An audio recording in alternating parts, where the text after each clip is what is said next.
नमस्कार प्यारे मित्रों, आप लोग कैसे हैं। आई होप कि आप लोग अच्छे होंगे और आपकी पढ़ाई बेहतर चल रही होगी और आप लोग अपने जीवन को बेहतर बनाने के लिए अथक प्रयास कर रहे होंगे। और आज हम आप लोगों के लिए क्या लेकर आए हैं, जैसा कि आपको सामने से व्हाइट बोर्ड में दिख रहा होगा। आज आप लोगों को मानसून के आगमन से संबंधित उस महत्वपूर्ण तथ्य को लेकर आया हूं जो आपके एग्जाम की दृष्टि से बेहद महत्वपूर्ण है और यहाँ से बार बार एग्जाम में प्रश्न पूछे जाते हैं मानसून से संबंधित। जैसे भारत में दक्षिण पश्चिम मानसून का आगमन कब होता है और बंगाल की खाड़ी से उठने वाले जो मानसून है भारत में किन क्षेत्रों में सर्वाधिक वर्षा करते हैं, मानसून की उत्पत्ति का कारण क्या है, तापीय सिद्धांत क्या है, विषुवत-रेखीय पछुआ पवन सिद्धांत क्या है। याद रखना, उन सारे पॉइंट पर हम एक एक पॉइंट पर चर्चा करेंगे जो आपके एग्जाम की दृष्टि से बेहद महत्वपूर्ण है। तो प्यारे मित्रों, समय को ना गवाते हुए हम अपने मंजिल की ओर चलने का कार्य करते हैं और मेरा आप लोगों से कहना है कि अपने सीने के अंदर आग लगा लो, खून में उबाल पैदा कर लो और आपको अपना एग्जाम करने के क्वालिफाई करने के लिए आप पूरी ताकत झोंक दो ताकि आपका जो एग्जाम आए आप उस एग्जाम में पूरी तरह से सफलता पा जाओ। तो प्यारे मित्रों, आप चलिए देखते हैं कि भारत में मानसून की उत्पत्ति से कैसे कैसे प्रश्न बनते हैं, उनको एक एक पॉइंट टू पॉइंट देख लेते हैं। जैसा कि आपको सामने से एक डायग्राम के माध्यम से भारत के नक्शे में मैंने ये दर्शा दिया है कि भारत में सर्वप्रथम मानसून कहाँ पर पहुँचता है, अंडमान निकोबार द्वीप समूह में कब पहुँचता है, कर्नाटक में कब पहुँचता है और महाराष्ट्र में कब पहुँचता है और गुजरात में मानसून दक्षिण पश्चिम मानसून कब पहुँचता है। इन सारे पॉइंट को मैंने यहाँ पर कवर किया है और आप देखिएगा इधर आपको एक छोटे से डायग्राम के माध्यम से ये बताया है कि कर्क रेखा कितने डिग्री पर, मकर रेखा कितने डिग्री पर और भूमध्य रेखा या विषुवत रेखा कितने डिग्री पर स्थित है। दोस्तों, सब इसी रेखाओं का कमाल है। अर्थात आप जानते हैं कि हमारा जो पृथ्वी है वो पृथ्वी जब सूर्य की परिक्रमा करता है तो उसे ऋतु परिवर्तन होता है और जब ऋतु परिवर्तन होता है तभी जाड़ा आता है, गर्मी आता है और बरसात होता है। इसी से संबंधित पूरा रिलेटेड है। बस केवल उसको एक पॉइंट टू पॉइंट समझने की आपको जरूरत है ताकि यहां से प्रश्न बने तो आप उसको तुरंत पूरी तरह से उसकी खोपड़ी में आग लगा दो। तो प्यारे मित्रों, इधर हम ना देखकर सर्वप्रथम इधर देखते हैं और ये देखते हैं मानसून की उत्पत्ति। जी हां, भारत में मानसून की उत्पत्ति का कारण क्या है, कैसे मानसून बनता है, उससे रिलेटेड कुछ महत्वपूर्ण तथ्य हैं। इन तथ्यों को आप एकदम पॉइंट टू पॉइंट समझिएगा और बिंदुवार मैंने यहां पर चर्चा किया है ताकि यहां से प्रश्न बने। किसी भी प्रकार से अगर प्रश्न बनता है, मानसून से बनता है, दक्षिण पश्चिम मानसून से बनता है या बंगाल की खाड़ी से बनता है या विषुवत-रेखीय पछुआ पवन से बनता है, तो आप उन सारे प्रश्नों को कर पाएं। तो चलिए हम फर्स्ट पॉइंट पर चलते हैं और ये देखते हैं कि मानसून शब्द, जी हां, आपको बता देना चाहता हूं कि जो मानसून शब्द है यह एक अरबी शब्द है। जी हां, मानसून शब्द एक अरबी भाषा का शब्द है जिसका अर्थ होता है ऋतु और यह शब्द मानसून जो शब्द है ये मौसम शब्द से बना है। और मौसम शब्द कैसा शब्द है, यह एक अरबी शब्द है और इस शब्द का अर्थ होता है ऋतु। ऋतु का मतलब आप जानते हैं कि ऋतुएं परिवर्तन होती रहती है, कभी गर्मी आती है, कभी जाड़ा आता है, कभी बरसात आता है। ये सब पृथ्वी के परिक्रमण काल के कारण होता है। आप जानते हैं कि हमारी पृथ्वी सूर्य की एक परिक्रमा 365 दिन 5 घंटे 48 मिनट 46 सेकंड का समय लेकर के एक चक्कर सूर्य का पूरा करती है। इसको बोलते हैं परिक्रमण काल। परिक्रमण काल से ऋतु परिवर्तन होता है और परिभ्रमण काल से क्या होता है, आप जानते हैं, दिन और रात होता है। तो चलिए, खैर उससे कोई मतलब नहीं है, लेकिन उसमें परिक्रमण काल को आप याद कीजिएगा जिससे ऋतु परिवर्तन होता है। और ऋतु परिवर्तन का मतलब ये होता है कि मानसून की उत्पत्ति होना, तभी मानसून बदलता रहता है। और दूसरे पॉइंट पर आए, देखिए भारत में सर्वाधिक वर्षा। जी हां, भारत में सर्वाधिक वर्षा किस मानसून के माध्यम से होती है, तो याद रखना दक्षिण पश्चिम मानसून से भारत में सर्वाधिक वर्षा होती है और यह मानसून जून से लेकर सितंबर तक सक्रिय रहता है। जी हां, भारत के अंदर दक्षिण पश्चिम मानसून जून से लेकर सितंबर तक सक्रिय रहता है। सितंबर के बाद यह कमजोर पड़ता है और ये निवर्तन की ओर जाता है, अर्थात मानसून जो है वापिस लौटता है और वापिस लौटता है तो कहां पर बारिश करता है, इससे भी संबंधित आपको सारे पॉइंट बताए जाएंगे। और आप देखिएगा तीसरे नंबर पे आइए। तीसरे नंबर पर क्या है, भारत के उत्तरी मैदान में वर्षा। जी हां, भारत के उत्तरी मैदान में वर्षा कहां से होती है, किस मानसून से होती है, बंगाल की खाड़ी से होता है या अरब सागर से होता है या हिंद महासागर से होता है। तो याद रखना, भारत के उत्तरी मैदान में वर्षा बंगाल की खाड़ी से होता है। कहां से होता है, बंगाल की खाड़ी से। हमारे उत्तर भारत में जो वर्षा होती है बंगाल की खाड़ी से होती है, सर्वाधिक वर्षा होती है बंगाल की खाड़ी से। और चौथे पॉइंट पर आएंगे, देखेंगे भारत के तटीय क्षेत्रों में वर्षा। जी हां, भारत के तटवर्ती क्षेत्र कौन सा है, जैसा कि आप जानते हैं कि ये सब भारत के तटवर्ती क्षेत्र हैं। भारत के 9 तटवर्ती क्षेत्र हैं, पश्चिमी तट पे 5 राज्य हैं, पूर्वी तट पे 4 राज्य हैं। तो इसका मतलब यह होता है कि भारत के जितने तटीय क्षेत्र हैं उन तटीय क्षेत्रों में सर्वाधिक वर्षा किस मानसून के माध्यम से होती है। तो जैसा कि मैंने यहाँ पर बताया है कि भारत के तटीय क्षेत्रों में जो वर्षा होती है वह दक्षिण पश्चिम मानसून से होती है। जी हाँ, भारत के जो तटीय क्षेत्रों में वर्षा होती है दक्षिण पश्चिम मानसून के माध्यम से होती है। अब 5वें पॉइंट पर आए और देखिए मानसून के उत्पत्ति का कारण क्या है। जी हाँ, पृथ्वी पर मानसून की उत्पत्ति का प्रमुख कारण क्या है, जैसा कि बुक में 4 इसके प्रमुख कारण दर्शाए गए हैं और मैंने यहां पर उसको बताया है। पहले नंबर पर क्या है, तापी सिद्धांत है, दूसरे नंबर पे विषुवतीय पछुआ पवन सिद्धांत है और तीसरे नंबर पे जेट स्ट्रीम सिद्धांत है और चौथे नंबर पे एल नीनो सिद्धांत है। अभी हम आप लोगों को तापी सिद्धांत क्या है, विषुवतीय पछुआ पवन सिद्धांत क्या है, जेट स्ट्रीम सिद्धांत क्या है और एल नीनो क्या है, इन सब के बारे में आपको पॉइंट टू पॉइंट एकदम डिटेल से बताएंगे ताकि यहां से प्रश्न बने तो आप उसकी खोपड़ी को आग लगा दो।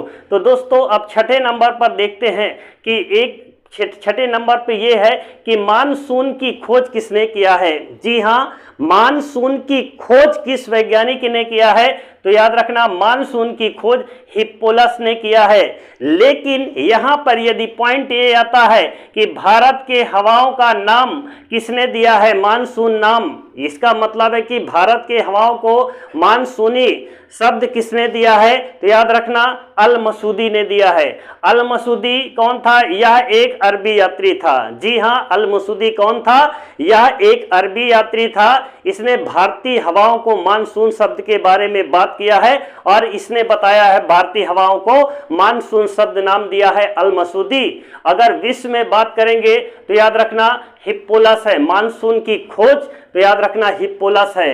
और इधर देखेंगे दक्षिण पश्चिम मानसून का आगमन। जी हां, भारत के अंदर दक्षिण पश्चिम मानसून का आगमन कैसे होता है, पहले आप उसको देखिएगा। देखिए ये आपका ईस्ट है और ये आपका वेस्ट है, ये आपका नॉर्थ है और ये आपका साउथ है। तो इसका मतलब ये है कि इसके बीच में जो है ये आपको क्या है, ये सब दक्षिण पश्चिम मानसून। दक्षिण पश्चिम कहाँ होगा, जब ये साउथ होगा, ये वेस्ट होगा, तो इसका मतलब इसके बीच में जो है भाग वो दक्षिण पश्चिम वाला मानसून है।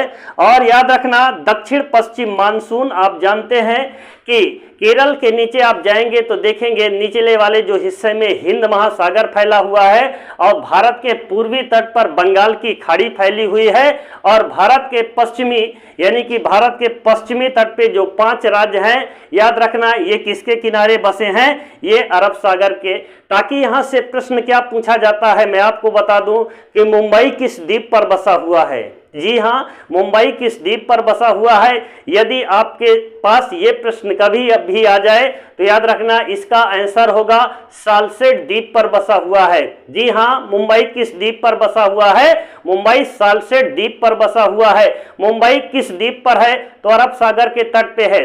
जी हां, अगर द्वीप आएगा तो सालसेट द्वीप लगाइएगा, अगर सागर पूछेगा तो अरब सागर तट पे भारत के 5 राज्य हैं और 5 राज्य में केरल है, कर्नाटक है, गोवा है, महाराष्ट्र और गुजरात है।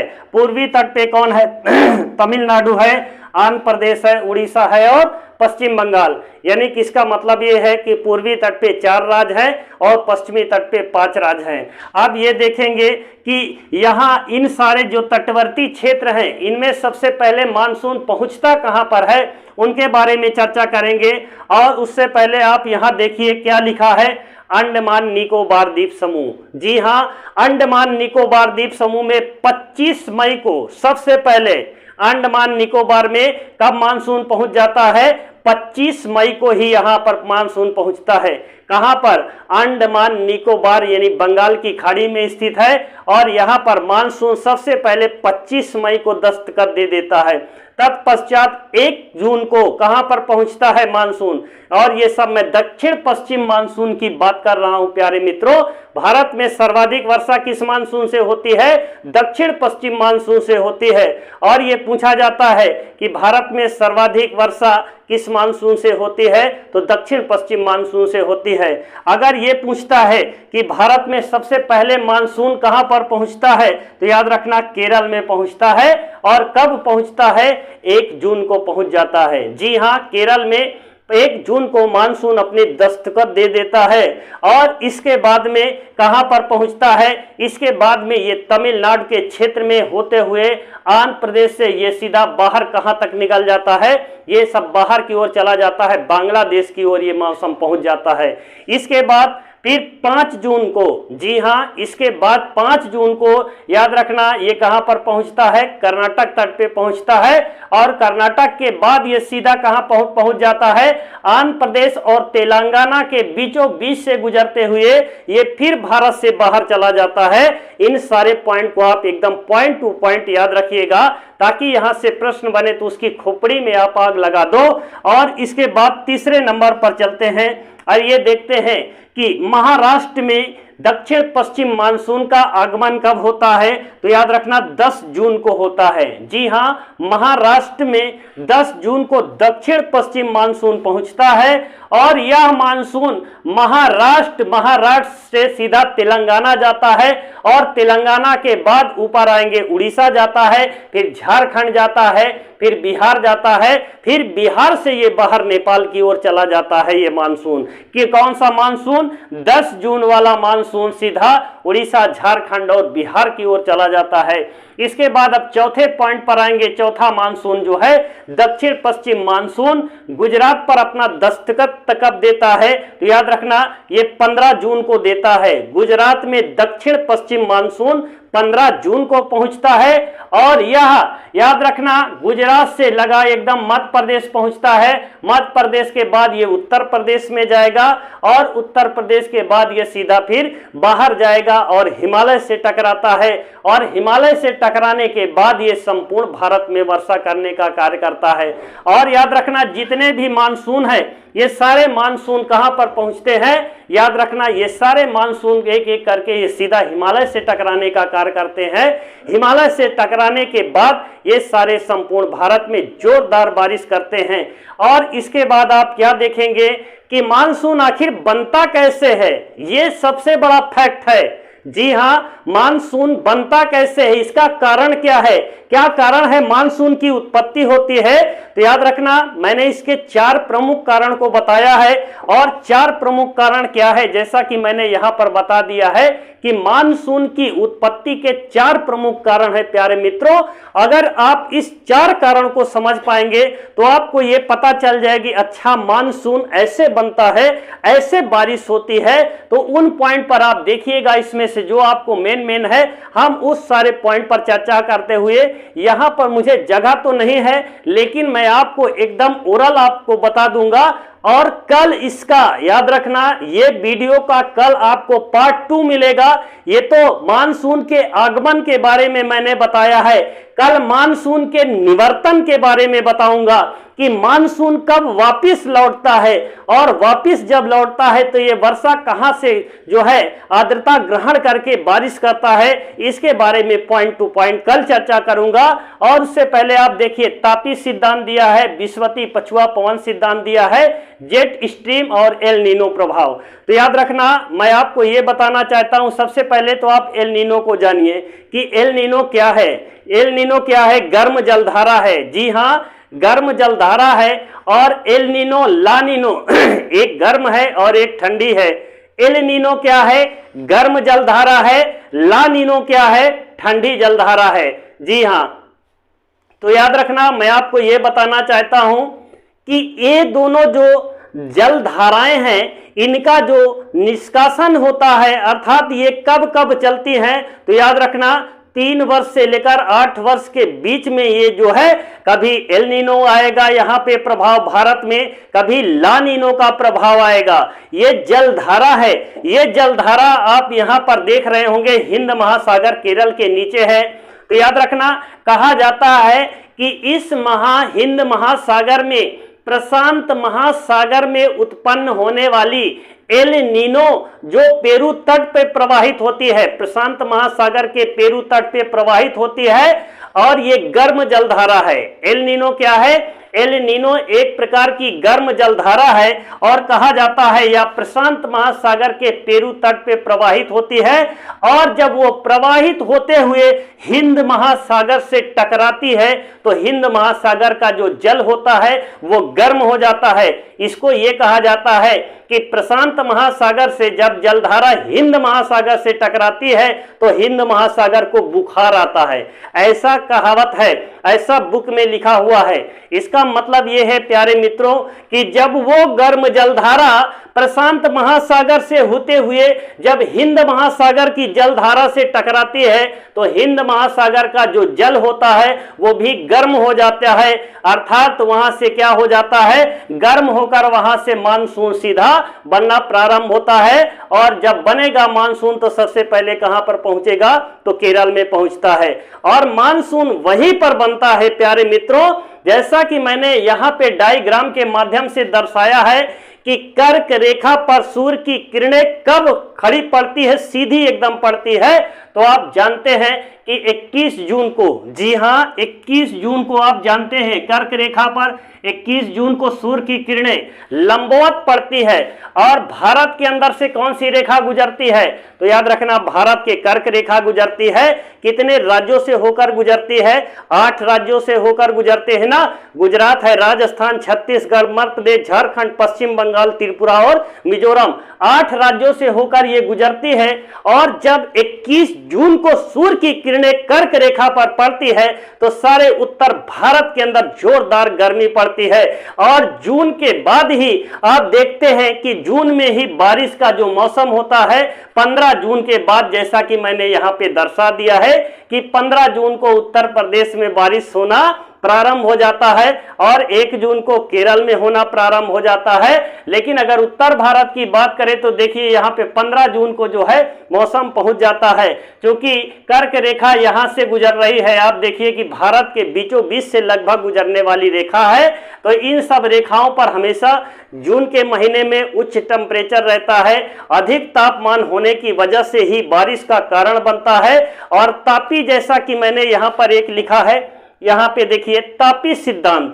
तापी सिद्धांत का मतलब यह है कि ताप, जहां पे टेम्परेचर हीट होता है, जैसे यहां पर हीट होगा तो यहां बारिश होगी, अगर यहां पर हीट होगा तो यहां बारिश होगी।